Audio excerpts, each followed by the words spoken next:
Welcome back to The Race. I'm Chris Stewart here in Charlottesville, Virginia. And right now we're on the campus of the University of Virginia. This is one of the real iconic parts of this community, a community that just recently marked 1 year since the racial violence that left one woman dead. Now we do want to head out west where they're soon marking 20 years since the death of a college student murdered because he was gay. His name was Matthew Shepard, and his parents have been working for years to pass federal hate crime legislation. Our Nicole Vowell taking a look at how the Matthew Shepard Foundation is still fighting for the LGBTQ community. We shall overcome. A flashback. Matthew Shepard died.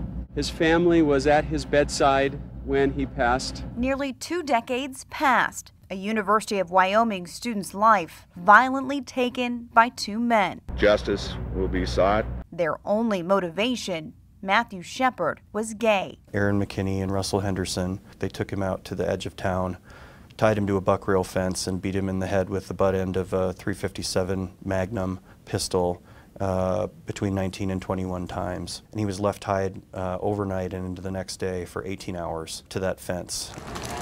But all the tears, the grief, and the sorrow. Matthew's life should represent to us the job that we now face. Has helped light a relentless path for change.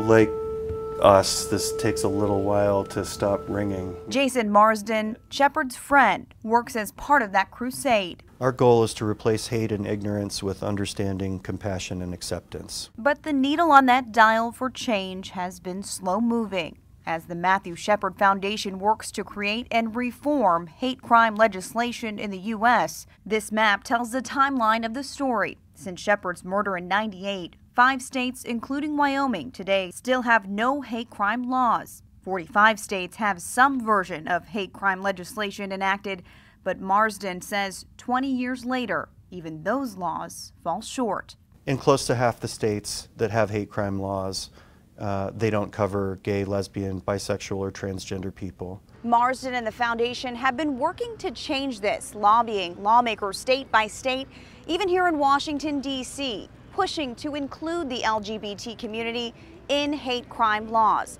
9 years ago, they made a big step in their progress. In 2009, the Matthew Shepard and James Byrd Jr. Hate Crime Prevention Act was signed by President Obama, and we've been, for the last 9 years, traveling all over the country to train police and prosecutors in how the law works, how it can be used to protect the community, and how it can be used to deliver justice. Marsden says more work from voters needs to be done. I just would appeal to everyone's moral sensibilities to realize it matters. In honor of Matthew Shepard and millions just like him. And if the millions of us all chose on any given day to end hatred, we could do it free, easily, and immediately if we chose to.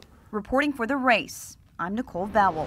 Still to come on The Race, pro-life Democrats. They're often at odds with their own party. We're going to be taking a look at what the future looks like for them, both with the Supreme Court nomination and the midterm elections coming up.